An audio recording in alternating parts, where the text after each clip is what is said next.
All right, come on, let's take a look. Will do. Alrighty.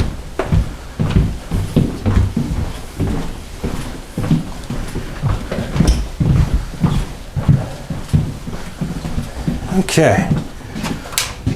So this one right here is the FIM-92 Stinger. This is the backbone of Marine Corps air defense nowadays.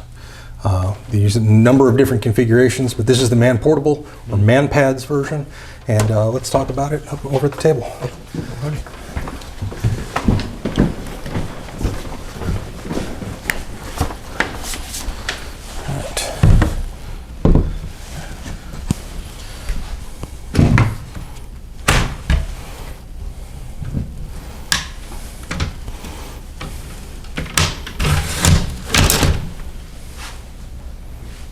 Okay.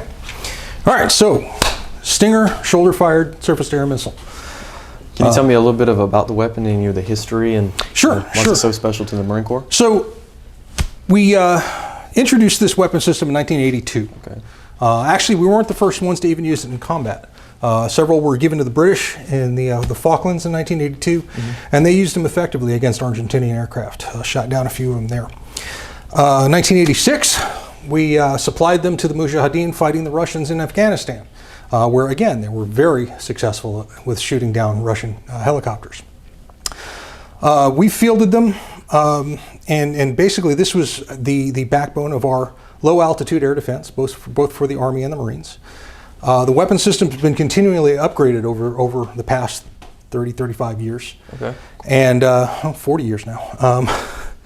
And basically, it's a missile is about that big, and it's a heat-seeking missile. It has an infrared seeker head in the nose, and basically locks onto the exhaust of a helicopter or aircraft or airplane, and homes in on that exhaust in order to destroy the target. Now, shoulder-fired surface-to-air missiles were developed in the starting about the late 1950s. Actually, the development of surface-to-air missiles in the U.S. goes back to World War II and just after, where we're realizing that we would have to constantly be intercepting faster and more capable aircraft and missiles coming in to attack our forces in future conflicts. So we developed a number of large area-covering surface-to-air missile systems to prevent against large bomber formations coming to attack the United States.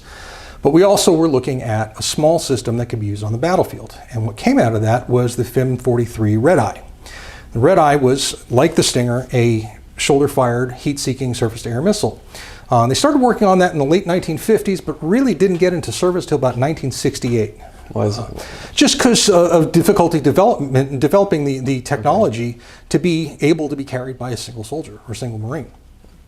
So because it was so new, so they couldn't find a more mobile way for a exactly. We developed, actually the Navy developed the Sidewinder missile, which was great for air to air and had a seeker head, but that's a 7-foot-long missile and a fairly more substantial piece of equipment than something you could carry on your shoulder. So getting that down to something shoulder fired was difficult, and especially in a short amount of time. Exactly. So it took a while to develop that technology, but by the mid '60s we were able to do it. And it sounded like since we created such a weapon, it actually benefited other countries. Absolutely. Like I said, the Stinger we've actually never used against aircraft.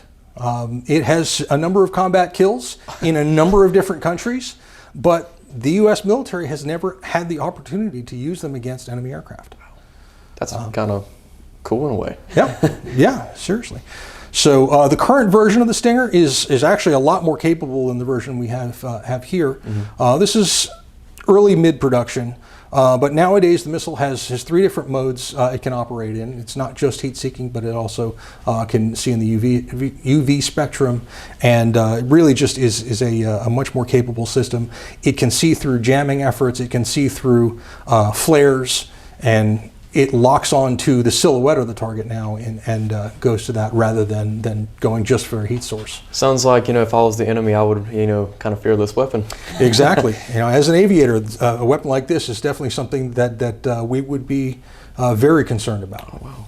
So, I do appreciate you, giving me a little lesson on this weapon, John. I Absolutely. do appreciate it. Thank Anytime. You. Thank you.